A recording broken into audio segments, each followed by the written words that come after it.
funny, I was just working with Chris Hannibal, who's also a FISM qualifier. I'll get to be with him and work with him in Italy.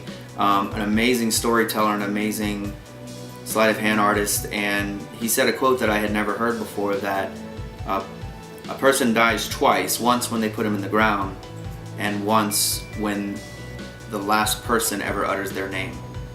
And I guess what I want to be remembered for is my ideas in entertainment and how it's influenced others. I think that the magicians of the past, or the great entertainers of the past that we learn from, they live on through their words and their inspiration and their teaching, and what we've gained from that. We'll never forget their names because we took something from them that we continue to use in modern entertainment and our forms of our art, of what we do. So I don't think there's anything more you could ask for than that.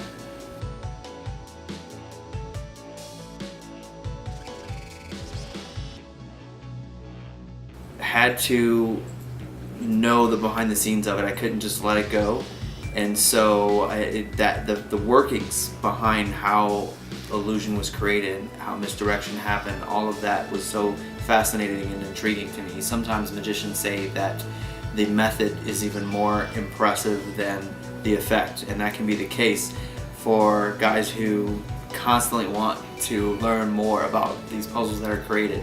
It's all about the method and the many different methods. How can we pull this off? How can we create this illusion? How can we suspend reality? Magicians are constantly battling with reality, saying, no, it can be different. How do we bend that just a little bit and challenge people's senses so that they don't know what's real and not? And this day and age, I think it's even easier, because with technology and satellites in the air, nobody knows what's real anymore. Nobody knows if it's a hologram or if that's really Samuel L. Jackson. So,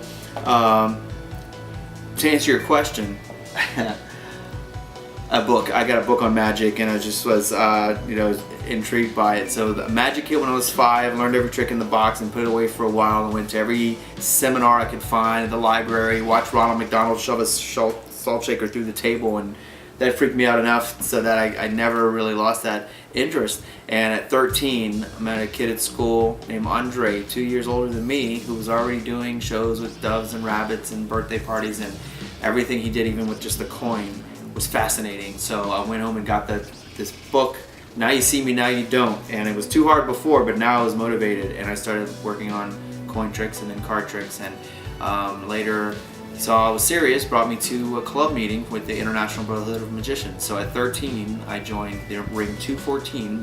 The sectors or clubs are called rings. So I joined Ring 214 in New Iberia, Louisiana, which coincidentally it met in New Iberia. Had it met at Glenn Girardi, who started the ring, had he kept it in Morgan City where he lived, or done it in Lafayette, a bigger town, or even Baton Rouge, maybe I would have had a different path. Maybe I would have done more in sports. I don't know. Maybe I'd become a lawyer. I don't know what I would have done other than magic. I mean, definitely I knew I wanted to entertain, but if my mom couldn't have dropped me off at those meetings, I wouldn't have had all this great influence from many mentors who were there, who were so motivated to see the youth involved. This was before magic was popular on television at all. This was before David Blaine and Chris Angel. The only TV magic was the huge illusions like David Copperfield, and Lance Burton had a special, and of course there were less TV channels, so there were definitely less magicians on TV, and it wasn't as popular. So I think that maybe they thought the art would die out because the age gap was about 30 years between the people that were members and me and my friend who came along and started learning from all of these guys who really just flooded us with information, more than we could possibly handle, because they were so excited to see the youth in magic and see the art live on.